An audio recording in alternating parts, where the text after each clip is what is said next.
nandito? Gusto na sana kita makausap. Kamusta nga pala si Tito Romina? Nalaman ko yung nangyari. Ayos lang si Mama. Cash, about last night.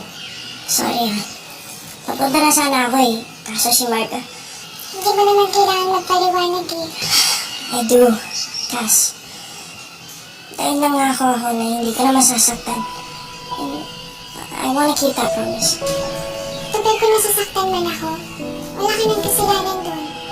Kasalanan ko. Dahil duwag ako. Hindi ko maamin sa iyo yung totoo.